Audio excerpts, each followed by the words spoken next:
بسم اللہ الرحمن الرحیم قالت الاعراب آمنا قل لم تؤمنوا ولكن قولوا اسلمنا ولما يدخل الايمان في قلوبكم وان تطيعوا الله ورسوله لا يلدكم من اعمالكم شيئا ان اللہ غفور رحیم۔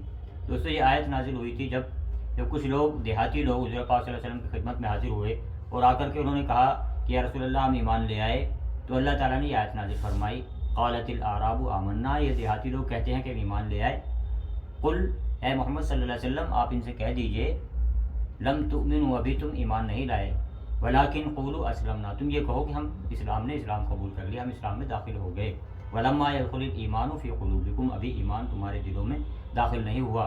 وان تطيعوا الله ورسوله لا يلدكم من اعمالكم شيئا، اگر تم اس حالت میں بھی اللہ کی اور اللہ کے رسول کی اطاعت کرتے رہو گے تو تمہارا کوئی عمل ضائع نہیں کیا جائے گا۔ ان اللہ غفور رحیم، اللہ تعالیٰ رحم بخشنے والا اور رحم کرنے والا ہے۔ دوستو یہ وہ لوگ ہیں جنہوں نے حضور پاک صلی اللہ علیہ وسلم کے سامنے آ کر کے اسلام قبول کیا، ان کے بارے میں اللہ تعالیٰ نے فرمایا ہے کہ تم ابھی تمہارے دلوں میں ایمان داخل نہیں ہوا، ابھی تم یہ کہو کہ ہم نے اسلام قبول کر لیا ہے، اسلام میں داخل ہو گئے ہیں۔ تو یہ نو مسلم جب کوئی مشرک دوسرے مذہب سے کوئی اسلام میں داخل ہوتا ہے تو اس پر ایک مرحلہ یہ آتا ہے کہ وہ بیٹھ کر کے توحید، رسالت اور آخرت کے یقین کا اقرار کرتا ہے اور اسلام کے اصولوں کو ماننے کے لیے ان کو تسلیم کرتا ہے۔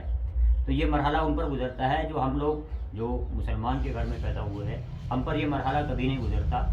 ہم صرف اپنے سماج کو فالو کر رہے ہوتے ہیں، اپنے بڑوں سے جو سیکھ لیا، اپنے آس پاس والوں سے سیکھ لیا، اپنے ملنے جلنے والوں سے جو کچھ سیکھ لیا اسی کو ہم فالو کر رہے ہوتے ہیں۔ جو لوگ دین کا علم حاصل کرتے ہیں ان کی بات علیحدہ ہے، لیکن اکثر لوگ جو ہے وہ دین کے علم سے دور رہتے ہیں، صرف اپنے سماج کو فالو کر رہے ہوتے ہیں۔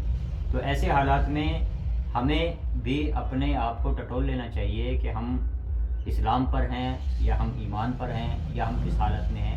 اپنے ایمان کا محاسبہ ہمیں کرتے رہنا چاہیے، اپنے ایمان کی تجدید ہمیں روزانہ کرتے رہنی چاہیے، کیونکہ ایمان جو ہے وہ درجہ بدرجہ بڑھتا ہے۔ ایمان جو ہے وہ ایک جگہ پر کبھی قائم نہیں رہتا، گھٹتے گھٹتے بالکل گھٹ جاتا ہے، بڑھتے بڑھتے اس حال تک پہنچ جاتا ہے کہ وہ احسان کے درجے تک پہنچ جاتا ہے، جو ولیوں کا مقام کہلاتا ہے۔